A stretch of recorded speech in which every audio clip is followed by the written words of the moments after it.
Apo, Diyos ko mga mare ko, ay si Tortoli nga ay ginawa ng taxi. Ano to? Taxi Oli? Oh, ganyan ang itsura niya pala. Ay, tinapat ko lang yung lens ka ng aking camera dito nga sa salamin. O, tas pagkawala, ayun ang makikita mo. Sarap talagang tumambay nga dito, mag-emote-emote, ganun. Ay, ang namang si Elia, ikala mo namang rabbit dyan, oh. Hello mga mare, walang nagtatanong pero ay solar eclipse kina Emerald Bam nga ngayon kaya nga ito't magagala nga kami. Ay hahanap nga kami ng magandang spot para nga makita nga ang solar eclipse, ganon. Pero alam nyo ba habang nasa biyahe nga kami, itawang-tawang nga ako dahil sinad nga sa akin ito ni boss. Ay apo, Diyos ko, may kalokohan nga pala silang ginagawa nga sa backyard habang ako ay gumagayak. Ay apo, Diyos ko mga mare ko, ay si Tortoli nga ay ginawa ng taxi. Ano to? Taxi Oli? O siya mga mare ko, ito nga't nasa biyahe pa nga din kami ni Ellie at ng Papa Boss. At ito nga, nandito na kami sa unang location na gusto nga namin puntahan. Ay, sa gilid-gilid nga lang ito mga mare ko dahil nga gusto nga lang namin magtambay-tambay nga. Yung area nga na ito mga mare ko, ayan, dito nga yung mga nag-fishing, ganon. Ayun o yung mga tao doon sa dulo, ayan, nag-fishing sila doon.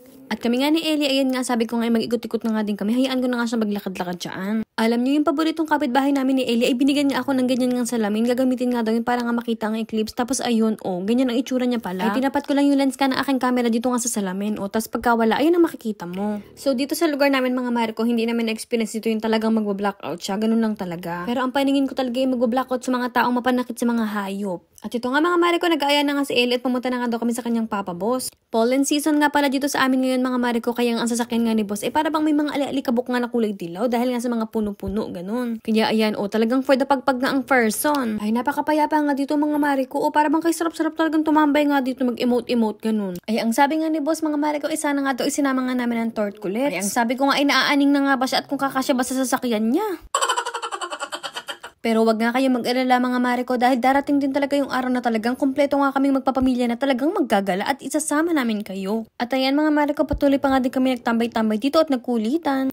At syempre, ayan nga din na chine-check-check pa nga din namin ng solar eclipse. Dahil nga madalang nga lang talaga ito. Pero ayun nga, ang buong akala ko talaga ay magba-blackout nga. Pagkatapos biglang liliwanag. Ang sabi ko ay napaka-cool naman nun. At ito mga mare ko, naisipan na nga namin pumunta nga sa aming second location. Alam nyo mga mare ko, nung kasagsagan nga ng Pokemon Go na laro, ay talagang lagi kami dito ni Boss. Para bang halos sa araw-araw ay nag-drive kami dito para nga manghuli ng mga Pokemon na yan. Ay B, kahit talaga gabi ay talagang nag-drive kami dito. Minsan nga 1 oras at 2 oras pa. At bago nga ang aming gala, ito nga si Elliot, nakakita nga ng isa pang Frenchie. Yeah. Thank you for letting us say hi. There's another Frenchie, honey.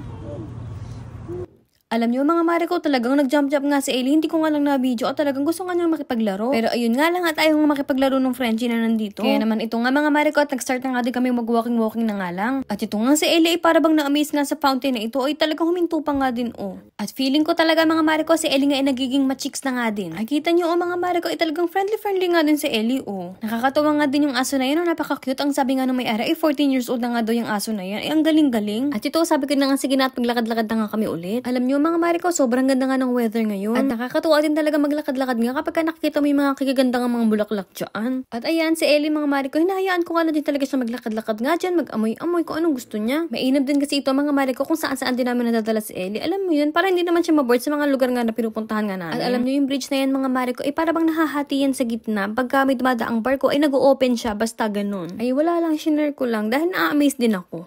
At ayan mga mare ko, pagkatapos nga ng aming walking, sabi ko nga baka nga pagod na nga si Ellie, kaya nga ito tag-aya na nga din ako na pumunta na nga sa aming sasakyan. Pero saglit nga lang ate, appreciate ko nga lang ang ganda nga ng mga bulaklak na ito.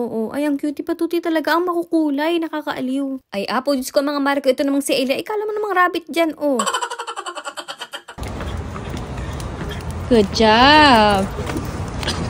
At ayan, tara na nga mga mare ko at umuwi na nga din tayo. Si Ellie nga ay talagang for the hingal nga, kaya nga ayan at pinainom ko nga muna ng konting tubig nga lang dahil nga bawal nga yung madami din. Kaya nga sabi ko ay habang nasa biyahe nga kami ay mamahinga siya at pagbaba ng sasakyan ay doon na lang siya ulit uminom.